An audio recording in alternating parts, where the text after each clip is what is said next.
Right, so looking at the population, I'm going to have to minimise you again.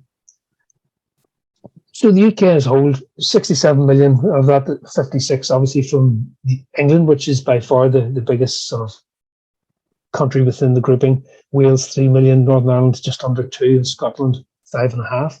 The average age, and again, when you look at the average age, I would think this is useful when you're trying to personalise, and if you're looking at the new way of selling where you have to sort of create an avatar really of your ideal consumer, and this gives you an indication of what the if you're looking at your demographics of your ideal customer, whether or not this fits in. So the average age is 40, and also the population density. So again, this is useful if you're looking at distributors and where they'll be operating and where they think you can get more bang for your buck, really. So you want the more densely populated area, which that certainly is looking at like England. And then looking at even on that map, they can see some of the areas which are more densely populated. I think the lighter areas are actually more populated than the darker, which I think is slightly contrary to the way I would expect it. But nevertheless, if you look, there's other maps which show where the population actually reside. So the average weekly wage now for the UK is about £640, which is a 5% increase. But given that inflation is running at 10, 11%, that's probably a decrease in their the overall spending power. So, and that's how it's grown over the last, what's that, 10 years? So it's been a slight increase, but obviously inflation will cover off some of that. So this is where their earnings, or who earns the most. And again, this is no real surprise. The biggest prize for the UK marketplace really is the southeast, London and the southeast. That's where most of the population is. That's where the people with the more affluent people are. It's where they have the more disposable income. As you can see, there's certain groups there, obviously around some of the cities, in Glasgow and stuff up in Scotland, and some of the others, Manchester and things where you have a bit more population. But the big prize, if you're signing a distributor, if you're signing up with an agent to work for you, you really want to be signing with people in the south of England. That's where the money is, but it's also a very competitive place. Again, this is just what the covering off the average earnings. So it's in around sort of 30,000 is what the people in the UK are earning. I haven't, and I should maybe have done a comparison where this stands in, to Portugal and Spain and France, just to see where we stack up there. But this is what the UK one is.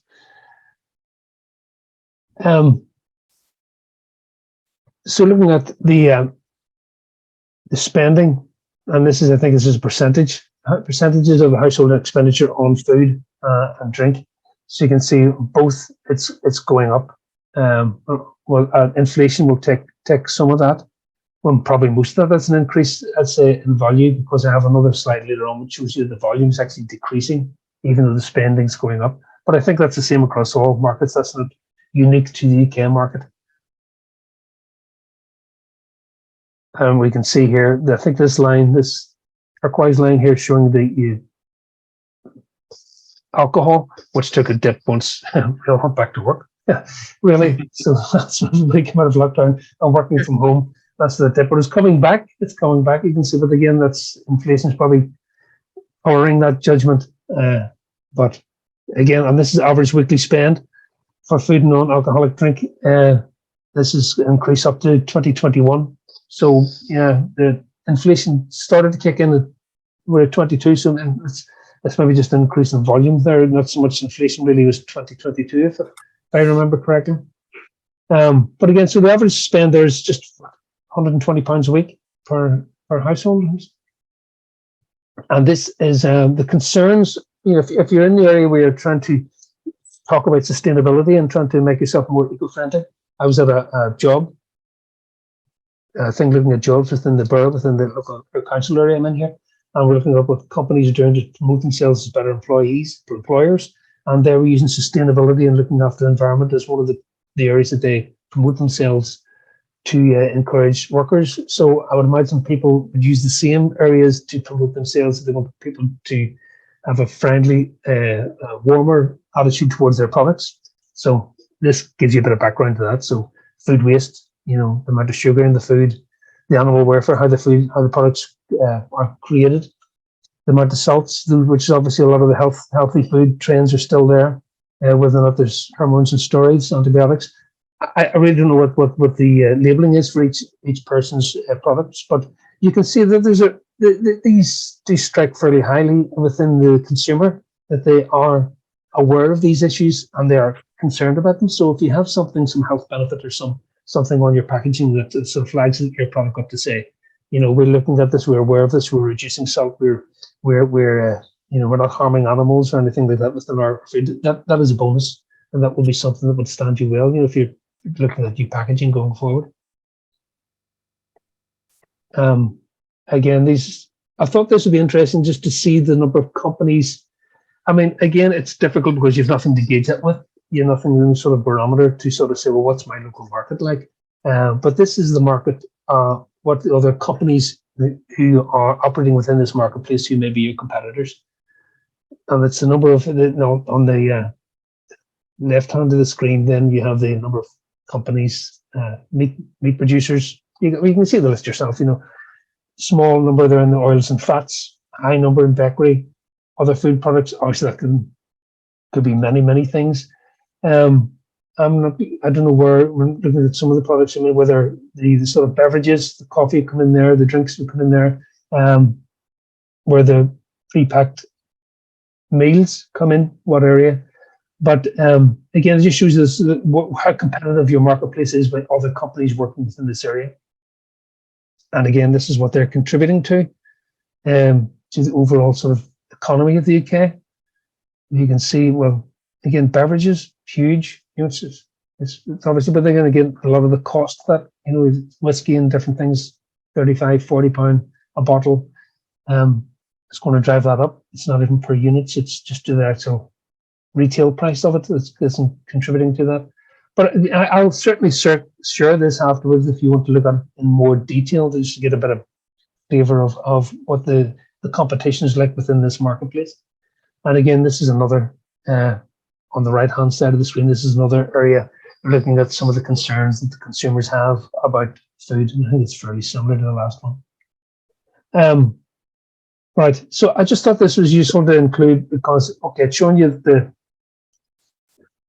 inflation is driving things up. And in my household, there's a lot of querying. We don't really take on board how much we think this is accurate, this 11%. I certainly don't think food inflation is sitting at 11%. I think we can all remember certain products that are sitting at 30, 40% inflation in their cost prices or their retail prices, certainly.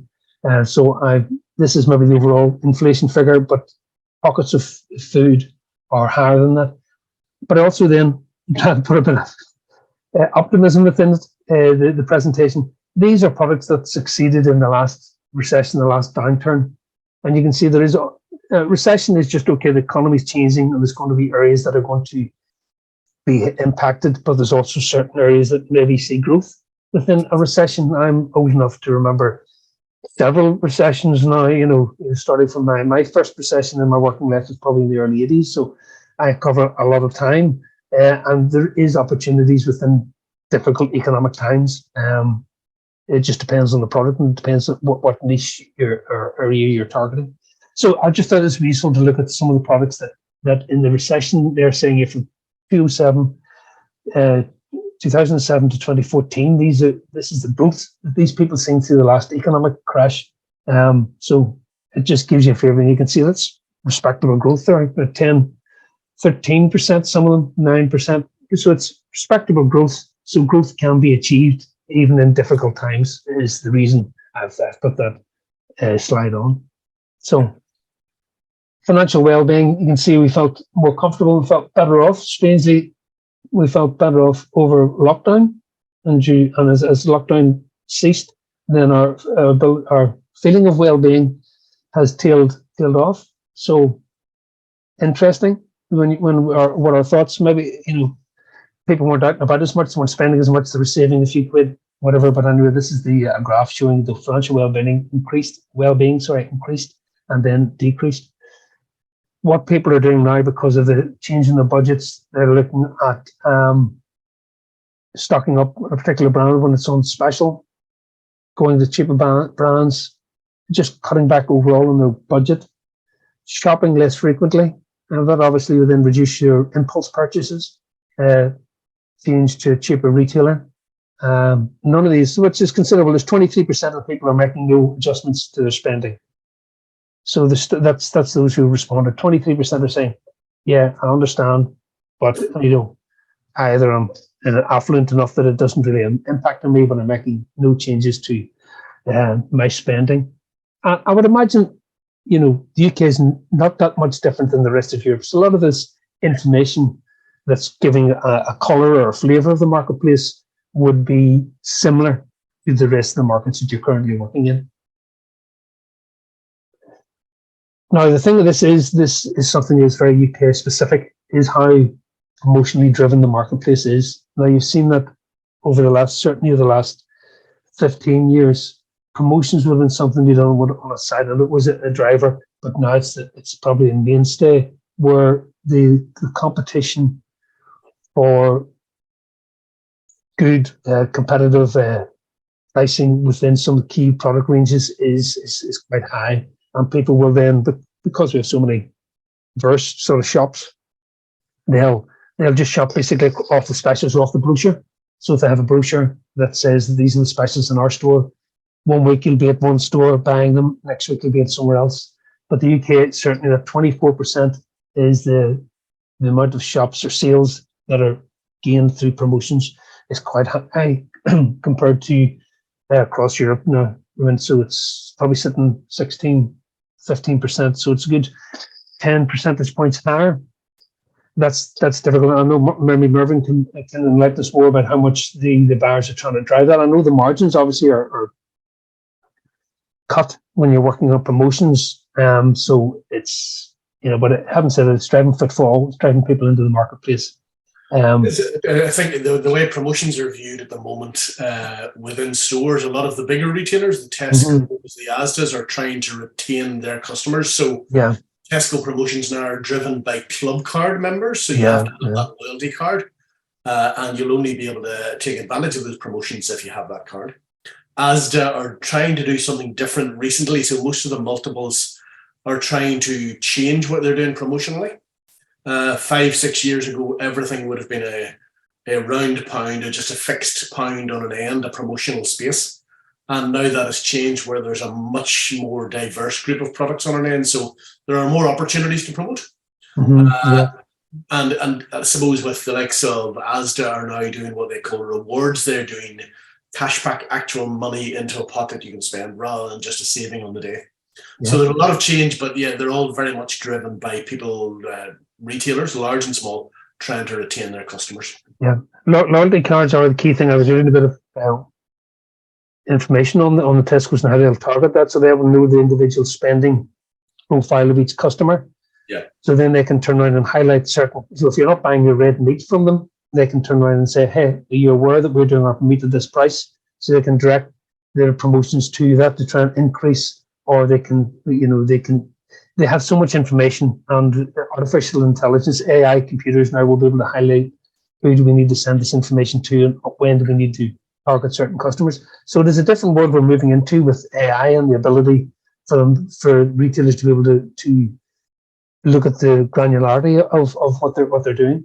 But interesting, the bottom slide on this page, and we see that the people who are really struggling is, it's unfortunate, but it's a smaller proportion. It's not, sometimes you read the newspapers and stuff, you think it's everyone, but there's a lot of people there who are on the line. Obviously they haven't focused on it, but there's only a smaller, I would say that's probably about 20%, maybe less, who are really having difficulty. This other group here, which is probably about 55%, are mindful of it, focused on it, but they're not. It's not just as acute for them as sometimes the headlines would make us think. So that's room for opportunity. That's room for us to feel more confident about selling products which are maybe not aimed at the cheaper end of the marketplace, which I hope most of us are. I think we're all better quality, higher quality products than that. So let's look at the food retail. Sorry, someone on the chat there. Okay, Armando. Yes, Harry. Yes, this is Armando from Sincas. Yes, because I have to attend another meeting, so I must leave now. No problem. So, well, yes, just a quick question, because in the first slides, you regarding the project meeting, you mentioned on 21, but on 21st, but it will be held on 20. Yes, on Monday 20, right? Monday, yeah, we're holding it on the Monday. Yes, Monday. Okay, perfect. Okay, perfect. Okay. So, thank you. See you then. See you there. Okay. Okay. All right, Armando. See you later. Thank you. Bye. Bye. Bye. Sorry, I because we all joined at sort of different times, we didn't get a round table to introduce everyone. So, but I'll not stop now in the middle of this to do that. Let's so apologies for that. But let's look now at the food retail and more focus. So again, you may be aware of some of these names. A lot of these names, certainly Tesco's is well known. Sainsbury's and Asda, well known. Is that what chat? It's okay, that's me. Oh, right, okay. I'll keep an eye on the chat.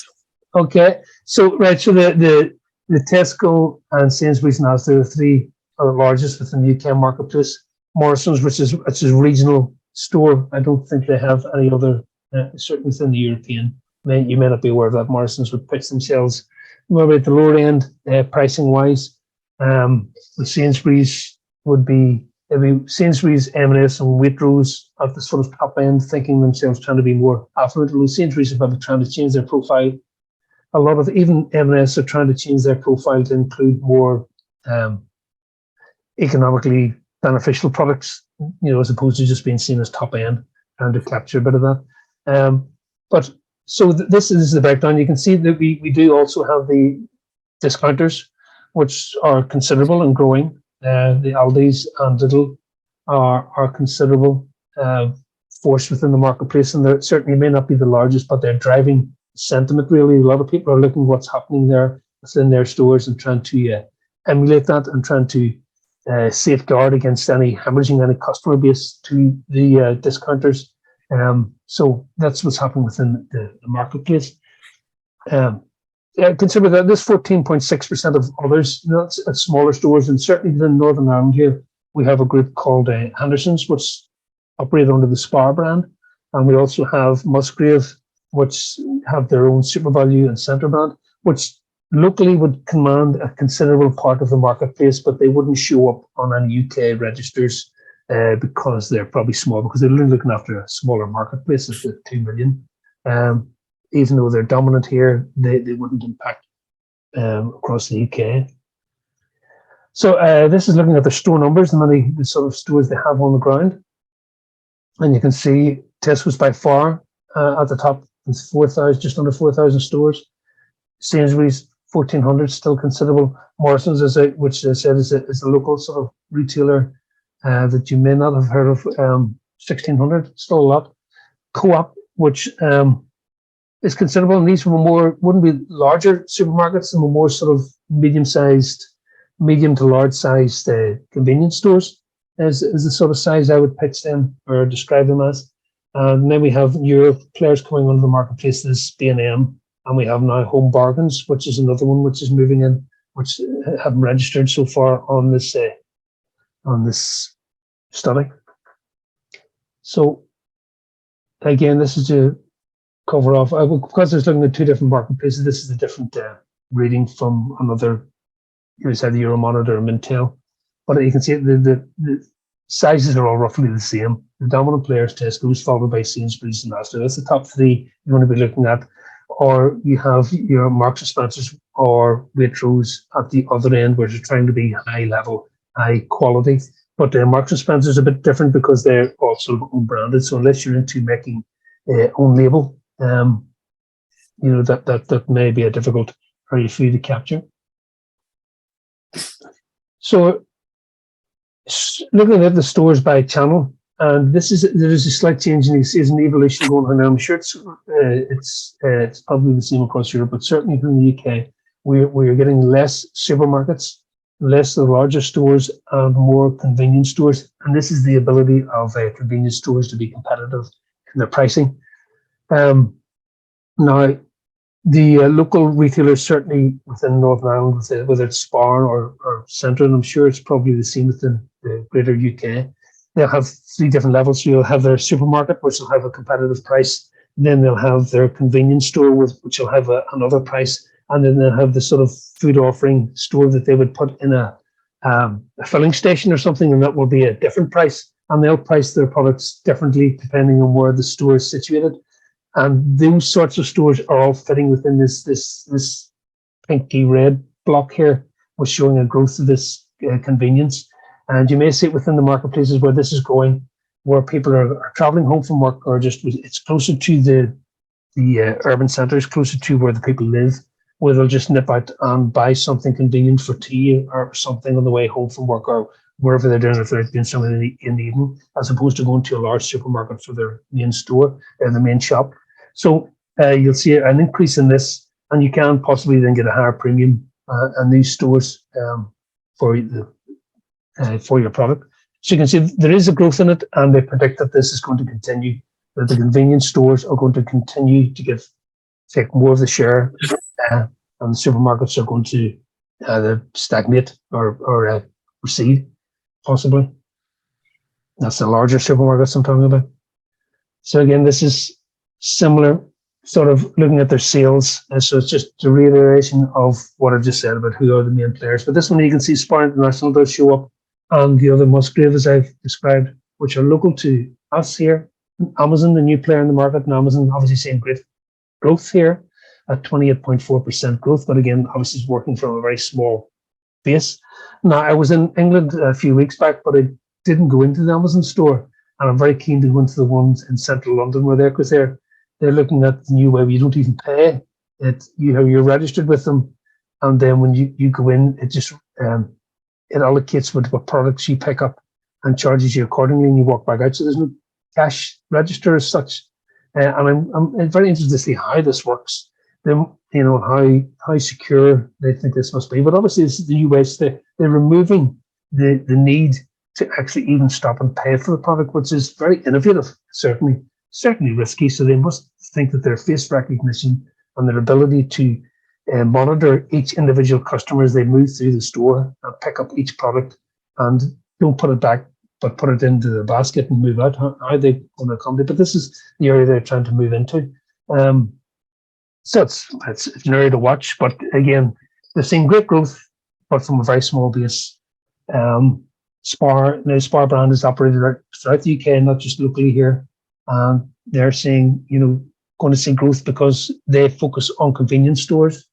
Tesco's have increased a lot of their metros or whatever. I'm not entirely sure what term they use for them now, but they're basically smaller stores in various other locations as opposed to the large supermarkets. So this is the new way. The difficulty about it is they don't have the same shelf space, so it's competitive to get your products into that. They only have a core range, a smaller range of products to in those stores, so that's going to make it more competitive, obviously.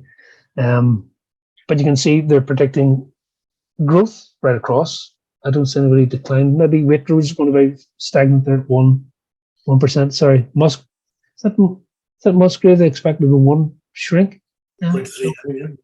Yeah, so that's interesting. They must think they want to lose out somewhere, but nevertheless, it's a steady growth right across the board. Marks and Spencers, well, they're predicting 6% growth. So Marks and Spencers are very good at food. They are very good. They're well looking at and seeing where they're going. They take a lot of time. They pride themselves in being good at it. They always have. So they're a good company to look at and see what they're doing, to see where you think that you need to get a heads up on the trends. They're very good at how they present things and the sort of new innovative areas that they move into. So, Bafana, these I guess are a bit too technical now, but ultimately it's just showing you the trends.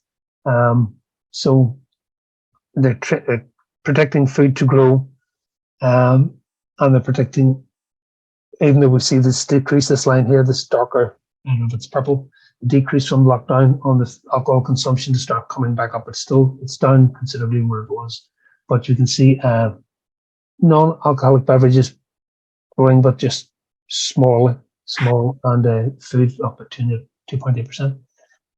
I included this slide in because I think this is useful. You can see the volume. It's light blue line showing the volume's down, but the value's up. So this inflation at 9.8. So yeah, we're selling less, but we're bringing in more cash value. Excuse me. but again, inflation will account for a certain amount of that and the price increases. This is looking at the areas of where people spend their money. Bread, meat, vegetables, the main ones. Confectionery still 10%, other food 11%. So it's still considerable, sizable marketplace. So it just gives you information that you may find useful. A couple of key points: they expect it to grow, and that supermarkets are committed to healthier product offerings. So anything that has healthy, anything that can be promoted as healthy, will get a quicker, a keener ear from the buyers. They'll pick their ears because this is obviously a target for them. They have to be seen to move in this direction. So if you can brand your product in any way, a slightly healthier version of what it was, do that. It'll give you a benefit. You will see a benefit on it. So this is the percentage of the different sizes of supermarkets going through that again. So it's still dominated. 46% of it is large supermarkets. Convenience stores 24%, but this is there they expect to grow. Discounters 12.4%.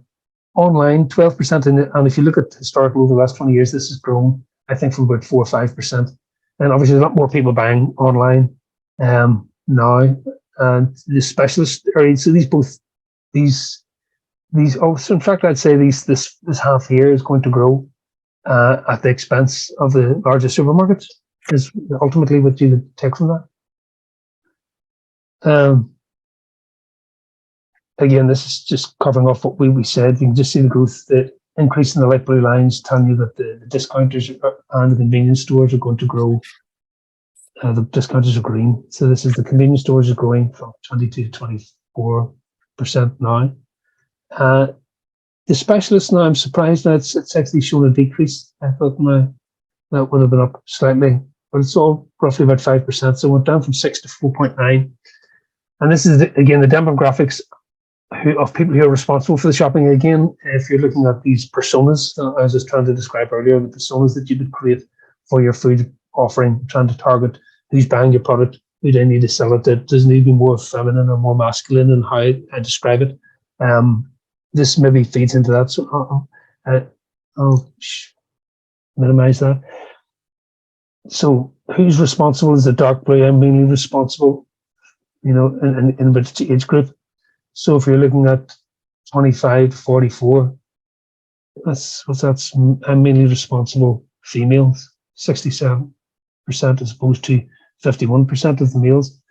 I'm not too sure why some of these numbers don't stack up. Obviously, you have the two together, you get more than 100%. So there's a bit of people being economical with the truth somewhere along the line. It depends who they're talking to. The men generally seem to take more credit for something. I got them last night going home. So that means I get the most of the shopping. I understand.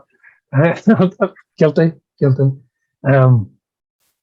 Shared responsibility, but you can see it's predominantly females who are doing the shopping for the food products across most of the age groups, apart from the very young. And then obviously there wouldn't be partnerships would probably cover that off. There's just not couples are buying singles, you're only buying for yourself. But once people start getting into relationships and things, then you can see it's predominantly the female who's doing most of it right across. Well, it gets very pronounced when you get into the 65 here. I don't know if that means that men at 65% are just more honest, or it's just more reflective that they do less. But both, I'm sure, would be the truth in that. So, again, this is just more information, just confirming what I've just told you. Who's shopping where, and the number of stores where they're Ocado. That's strange. It's strange. I'll just make a point. Ocado, which is an online offering, online and home delivery, they're starting to promote on television here, which is interesting because they obviously see people they're trying to target the people who never go to the supermarket. And that's an increasing area. So people just shop online, never see the inside of the supermarket, just shop through the computer screen or through the tablet or through the phone. So they're promoting to them, and then they'll deliver direct. And I think Ocado now have a great reach. I think they teamed up with some of the other supermarkets to have their warehouses to use that to give them a greater reach across the UK. Well, obviously they are, because they're now advertising on television, and obviously that's got nationwide promotion. There's no sense doing that if you're just a regional supplier. So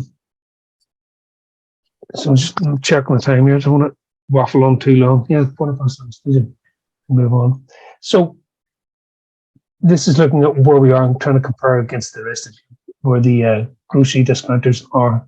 Surprising to see what Poland there went from 15% 2007 to 36%. So it's been a great change there. A lot of the more seasoned and I would say mature marketplaces where the discounters have been in existence for longer, then it's more static. So they're obviously hit a ceiling and they're sort of staying there. If you look at with the Netherlands or Germany, which you can see that they've got to about 23%, 24%, and that's fairly flat line right across there, that light blue line. So what does that tell us? That tells that maybe is there a ceiling for the discounters that they once they get about 24%, that's it. They've maxed out. There's no more growth. Well, Poland's breaking that rule. In the UK, then the green line, they've gone from 4% to 12%. So we have seen a growth. But again, they just come into the marketplace. They've been new to it. Completely new concept. Obviously, they got past the. Now I would say it's fairly credible for shoppers. They're not worried about going to be shopping in Lidl or Aldi. They think it, like the same as everyone else. Why not shop in these places? So so that's seeing growth now. I'd imagine that's going to continue to grow into the sort of high teens going forward. But that's just useful to see where the discounters are. And I think the other observation I would take from it is the fact that it's there's maybe a ceiling, because Germany, obviously both the Lidl and Aldi are German companies. So it's maybe telling us that there is a natural ceiling for their sort of offering.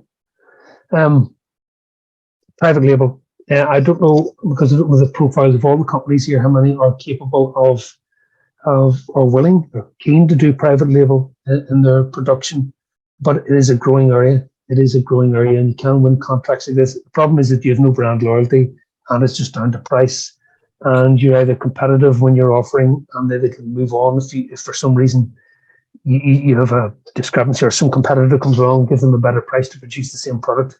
You lose a large contract overnight, which can be devastating for a company. So it's a dangerous area. It can be a small part of your business, but I would never advocate anyone allowing sort of private label to be a dominant part of their business, because it's so much of it is outside your control. But again, the UK marketplace, as you can see across many of the European markets, it is a growing part. Poland's at the least 19%, and the UK up here 50% of what we do is private label, own label. You'll see that Marks and Spencer's is what is alluding to. Everything is branded, St. Michael or whatever. You will get some branded products in their stores, but mostly, if they can, they'll produce a Marks and Spencer's version of it or get it produced for them. It is as an area. It's an area you can, as a part of your business, I would advocate. But again, obviously, your individual business needs. You decide what's best for you. Right. So it's getting to the end here. So this is really just the last sort of points I thought. Okay, the last few points just to take away. Steady growth. Supermarket's still king, albeit it's shrinking, but within the sort of next sort of few business cycles, it's not going to make a material difference at all. Promotions and private label are on the rise. The rise tide of e-commerce and discounters, which is good for SMEs, because then you can sell directly to the consumers. And I think once you get a handle on social media sales, and then you have a distribution and a route to market, and the back of that in some way of being able to facilitate getting your products out, I think that could be a great earner if you're good at it. Price is an area that everyone's focused on, but again, if the profile of your product is such that it's not so price sensitive because of its value proposition, then you maybe should promote the value and promote the benefits of your product, as opposed to just focusing on price. It's never a good idea just to focus on price. That's a decreasing circle and a race to the bottom, really. So I would advocate that you don't move in that direction. So I don't want to linger on this, because it doesn't make for optimist reading. It's really just telling you what you expect from the shoppers. and it is a competitive marketplace. It's going to be competitive. This is a business we're all aware of it. We're all still in the game. There is wins. You can still make headway as long as you're clever and you think about what you're doing. So yeah, that is some things to be mindful of. It is accurate. So I thought we'd move on now. Is anybody sort of any questions on the marketplace they want to raise before we move into this last section, which is just how to go about choosing a route to market? No questions? Fair enough. Okay, I'll have to minimize it again here. So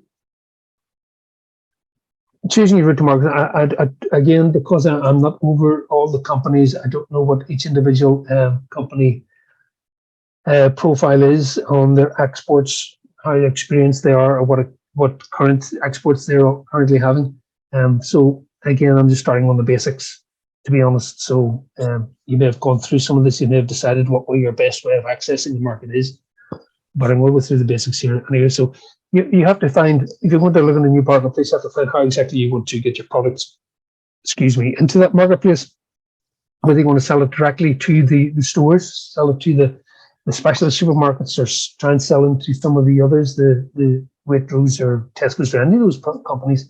You want to sell direct to them, or you want to go through an indirect way, whether through a distributor or through some sort of agent.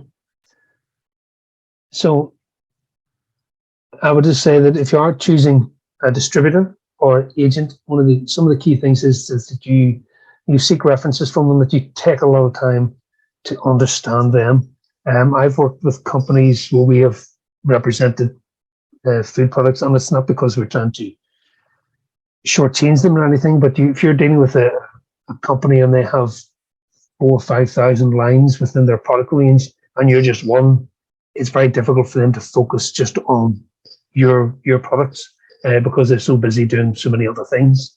So you can find that it's difficult then to get your product drawn through and pulled through. So that's one area, but also look at references. There may be companies there that you think are offering you a good deal, but they haven't worked well, or you want references, you want to know who they're working with, you might want to speak to the other companies that they have worked with and see what their experience have been. It's worthwhile doing due diligence and taking your time, and not just sort of starting an in-depth conversation with the first person who warmed to your products or warmed to represent you within the marketplace. Would take a bit of time. I would advocate that. Again, I'm not going to go through this line by line, but I have templates. We have other materials that can help you work through the process of deciding which sort of version you would like to adopt. But just that you recognize that there is multiple ways of accessing the marketplace, and it isn't necessarily always just sort of head on selling direct to the customer. It can be through a distributor or through an agent or via online.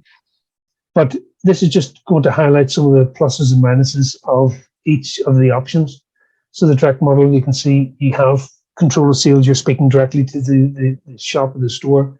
You have better understanding what's happening, whether or not you're on their sales planner, how they're going to promote the product.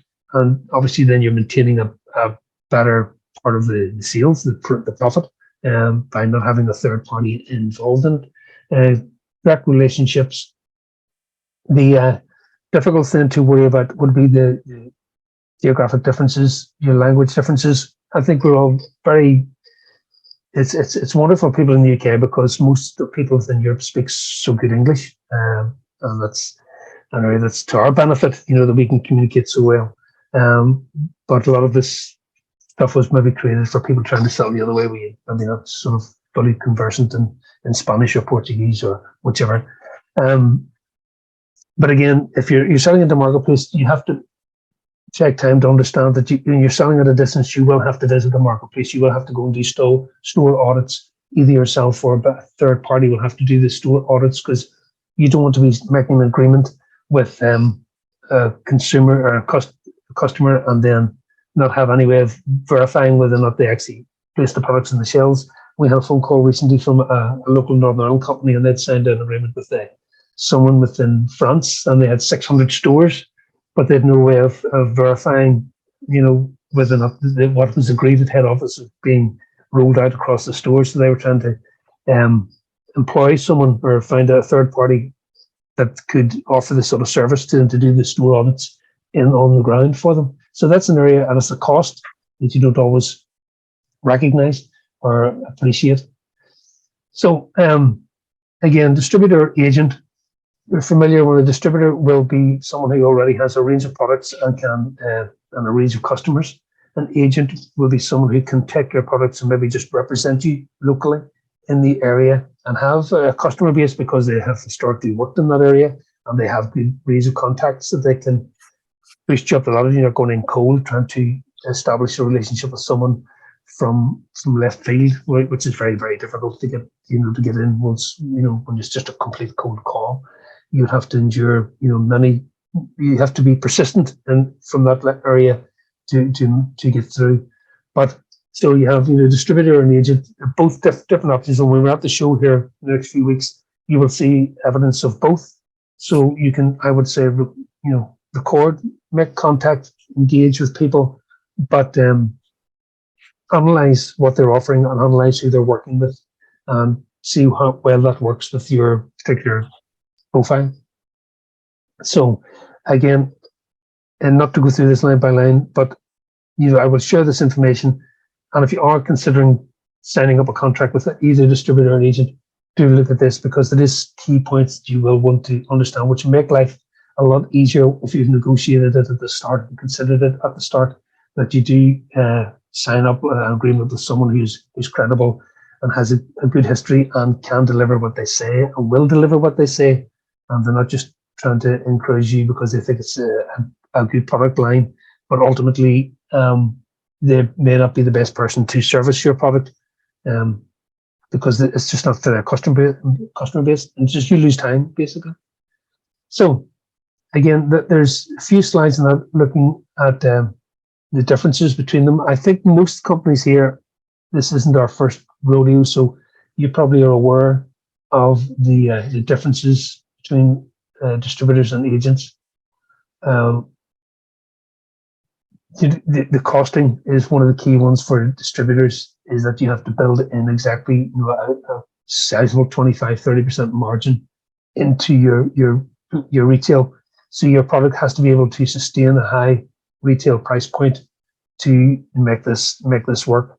That is a difficulty with the distributors, and some of them can offer you great access to great marketplaces immediately and a sales force. They maybe have a sales force on the ground, but again, at what price, and what margins are they going to be looking for is something you'd have to consider. An agent sometimes can be a better way to look at it because they will work on your behalf for a smaller margin, representing you solely, possibly. And you're just basically banging into their knowledge and their contacts a lot of the time, because you want someone who's typically has history and has experience, again, contacts within your target marketplace. So, and the margin, key point being the margin's less, but it's, they're not buying your products, they're not giving you sort of, once you deliver them a pallet of product, they're not paying you cash for that and then have to sell it on. So they have that the person, they're maybe only making a margin on it, so they're not really as motivated in those areas. But again, everything it's multi-layered and it can be complicated, so it's worthwhile taking time to consider all the points before you would sign any agreement. Establishing a market presence, can be profitable, but do we have the ability to do that? You may be able to do it through an agent, but you really won't have time given the geographical spread. Possibly the UK companies here now could have some better opportunity of doing that. But if you're coming from further afield, it can be very time consuming, and you'd have to ensure that you want to justify that by getting reasonable sort of volumes of sales before you would start trying to develop a market presence directly.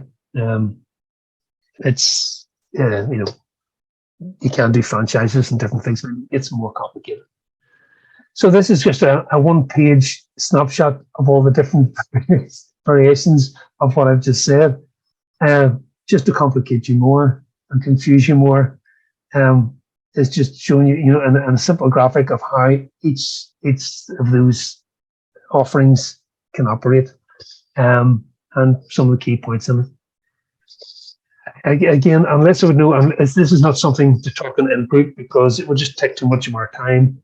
Each one of these will be separate to the company. You'd say, this is my option, this is my preferred way of doing things. And then you would go into that particular one. If you're thinking, distributors, what I want, okay, let's start to dig deep into distributors. Let's start to look at them.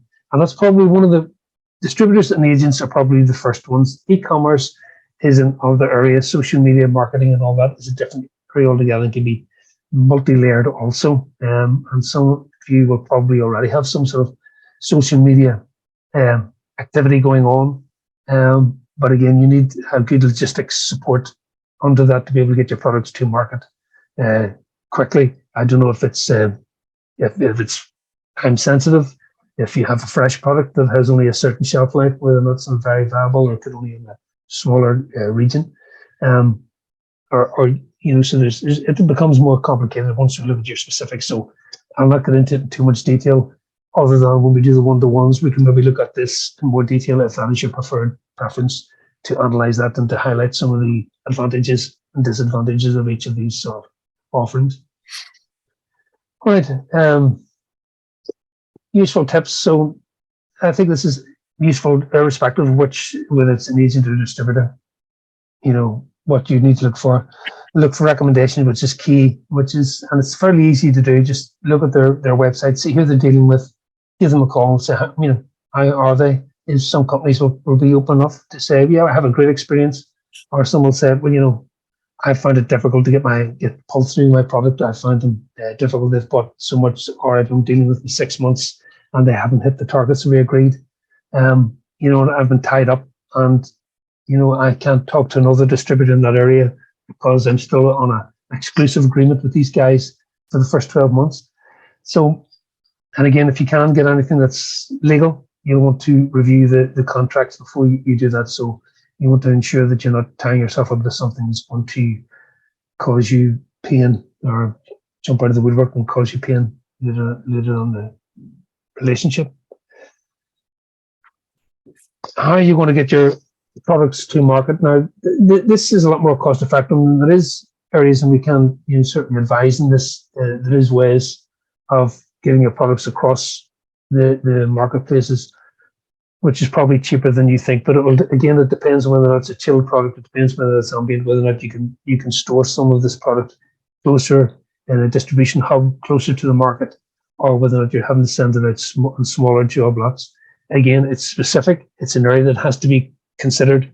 The costs have to be considered before you can start to sit down and negotiate with anyone, before you start selling to anyone, that you have a good understanding of what cost it'll be just to get your product from A to B, not just the distributor or agent, their margins, but the actual physical transporting the product across. So this is an area here. I've done some work on this in advance of this trade show for you, and it's looking at sales development. I mean, again, I know you all probably have covered this off, but again, it's a first stage in development of looking at distributors within the UK marketplace.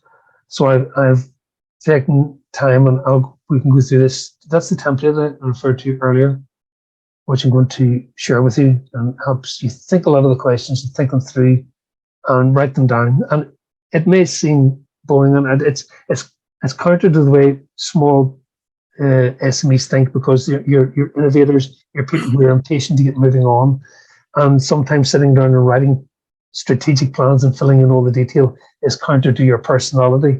But if you can discipline yourself to try and do it, it will produce benefits in the long run. So that's the template that I said earlier on. We're going to send to you. But I also have created a distributor list. I went and did research, and I've got a distributor list for the UK, which is 800 plus distributors. These are all food distributors within the UK. And it's a fairly sizable document. It sets out their turnover, the number of employees, and it also gives you a profile of the sort of products that they deal in. And some of them just completely discount. And it takes them a bit of time to wade through them to try and say, okay, these are potential candidates. I think I have another list, which this was kindly created in one of the magazines, which is the top sort of 30 wholesalers within the UK. And again, it looks at their staff numbers, their turnover, how profitable they've been. And that can be useful for you to sort of say, okay, I want to start a sales process. Let's look at who are the players within the marketplace and then work through who are going to best suit me. And we're going through the sales funnel and deciding who we want to deal with. So we have this information. We can start working on this on a one-to-one, analysing who these distributors are. I haven't. Let's see if I can find out a list of sales agents within it. So we have a list of the actual retail outlets. We have a list of distributors. A list of sales agents would be the next thing to have that we could start processing, going through, narrow it down to highlight maybe into 10 or 15 of these who we would start targeting to see how we would start the export development. And I would suggest that's the thing to just go through, analyse the lists, narrow them down to people working within the geographical area, work within your product range, and who we think would be open to discussions with yourselves. And then narrow that down to sort of 10 or 15 to start really pushing those people to see what sort of responses we get. And that's the way I would tackle it as a sales business development person. So thank you. I'll stop sharing. That's my presentation for today. Okay. Right. So if anyone's any questions or anything, we have a series of one-to-one meetings that we're going to have over the next week, and we can go into detail for your needs and your expectations for the show, and we can get it a bit more personalised at that point. But at this point, has anybody any issues or any questions? No. No. So I'm just going to go straight back to my one of the original slides. Make sure that you've registered. That's obviously key. It's no cost to it. Just go onto the website. I'll send the link by email after this. It's a 2-minute process. It just means you're on the list. It's an e-ticket that they'll give you. You'll either download that to your phone or have it printed off, whichever was useful for you. But look at who's there and look at the seminars. And well, there's obviously, it's just good practice that we have the information at hand. You have the tickets and you understand exactly, have an idea of who you want to see or maybe who you would like to talk to over the few days as opposed to going in blind. Yeah. I suppose if we sorry, Tricia, go on ahead. You go first. No, I was just going to ask, if we do book the seminars, that it doesn't clash with anything else that's organised in the, other meetings. Well, I would suggest, book the seminars, and if the meetings do clash with it, then you can just make the judgment. Unless, because the seminars, obviously they're not one-to-one. You're just booking yourself into a seminar. I think they're in like sort of theatres where someone will get up and speak about a certain topic. I don't know if it's the one-to-one, so it'll just be a group. So if you didn't turn up or whatever, it won't be the end of the world. But if there is a maximum where someone, because it's smaller, like maybe smaller theatres or small sort of areas, there may be a maximum number they'll allow in. It'll not be just everyone. But then you probably have a lot of people booking meetings and thinking, I'll go to it if I have time. If I don't, at least I've booked. Yeah. Okay. We'll have a certain amount of that. I know that's what I've done. Yeah. I suppose if we put it in a bit of perspective, what we plan to do over the one-to-one meetings is really just get more information from yourselves as to who your target customers are, target markets, target distributors. And the thing I would suggest you do is initially go onto ife.co.uk, onto the website, and start looking at who's exhibiting. Find out what they're doing, and then see, is that somebody you want to talk to? So try and come up with a list of target customers. Who do you want to talk to on the day? That'll be really useful for us. And again, over the one-to-ones, what we'll do is just find out who you're currently supplying, so what categories you're in. And again, that'll help me to get some category information for you. So as we talk over the next few days, I'll then go to our Business Information Centre in Belfast and try and get some specific market data for you so that you know what's happening with your market. If you do then meet a distributor or a buyer, you'll be in a position to say, well, this is why I'm in this market, and this is why this is in growth, or these are on trend. That's the sort of market that I'm going to try and get for you. The other thing is to start looking at some of the retailers.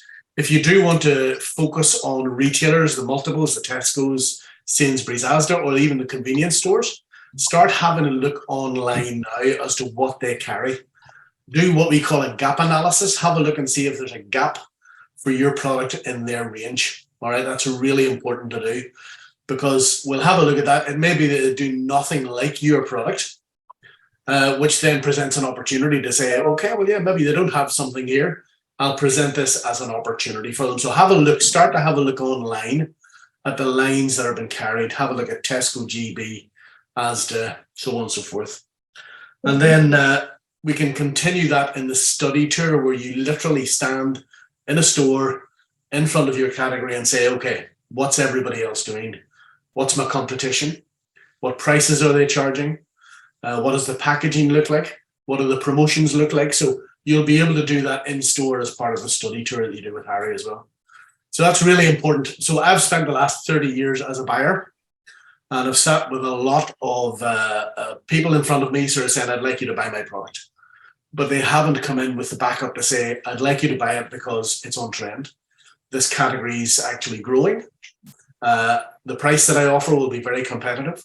I can promote in line with what I already see in your stores. So start to do that. Start to put together a pitch and a presentation to your target buyer. Does that make sense? Yeah. Yeah, makes sense. Brilliant. The other thing is identifying that gap in the market. There may be a gap for your product, but just have a think, will I make money with that particular retailer? Is there a big enough gap? So when I say look for a gap in the market, also have a think, is there a market in that gap? Is there money to be made with that retailer?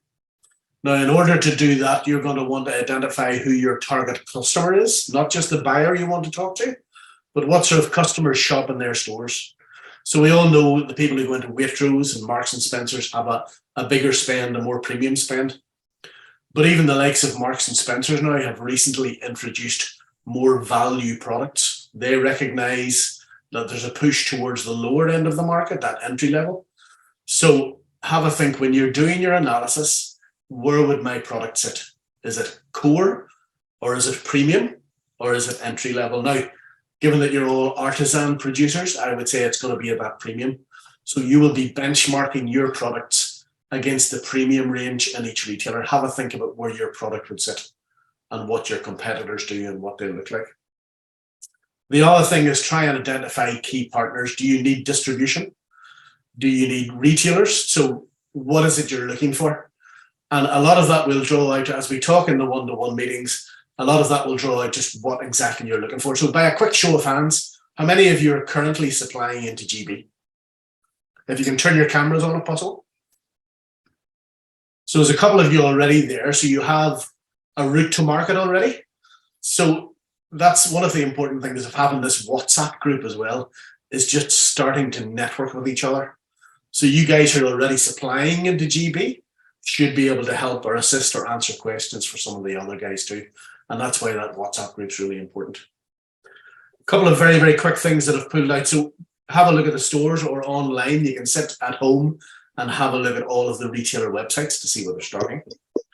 There's no doubt with the current economic climate that people are eating out less. So they're spending more on treats and more premium products. So what retailers are seeing is an increase in the value, the entry-level products, and also an increase in the more premium products. It's that space in the middle, which is not stagnant, but there's not huge growth in the core range. There are increases in the entry-level and in the premium, which is good for you. You're looking at a much more premium product. Promotions we talked about, as I said, the discounters are an important one to think about as well. We're already used to seeing products from Red Cross Europe within the discounters, and their growth has been terrific over this past couple of years. It's very close. Aldi are becoming very close to overtaking Morrison's as the number 4 supermarket in GB. So don't rule out the discounters at all. They're really very, very worth talking to. The likes of Asda are moving into more forecourts. They have been bought over by the company that owns Euro Garages, and they own 3,000 forecourts and garages across the UK at the moment. And those guys are starting to change the branding on the garages to Asda. They will have 129 garage forecourt Asdas by the end of 2023. And Asda are also moving into express stores, convenience stores. And as Harry was talking about, convenience is massively important in the UK. So you should be considering what you could do with a convenience store. But because of Asda moving into forecourts and smaller stores, they're now approaching suppliers and saying, we want smaller case sizes.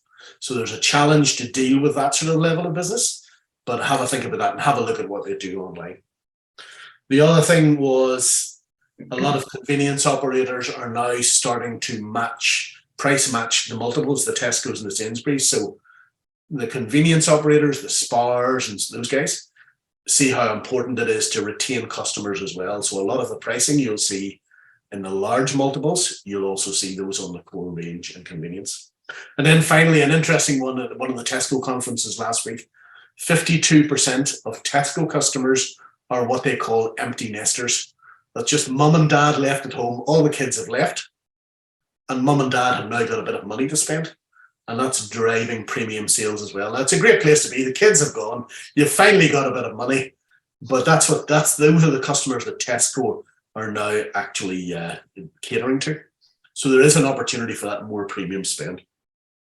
And that's it. The other thing to think about is you will see some food service operators as well. And that can be useful if you've dealt in retail in the past and you have all of your provenance on pack.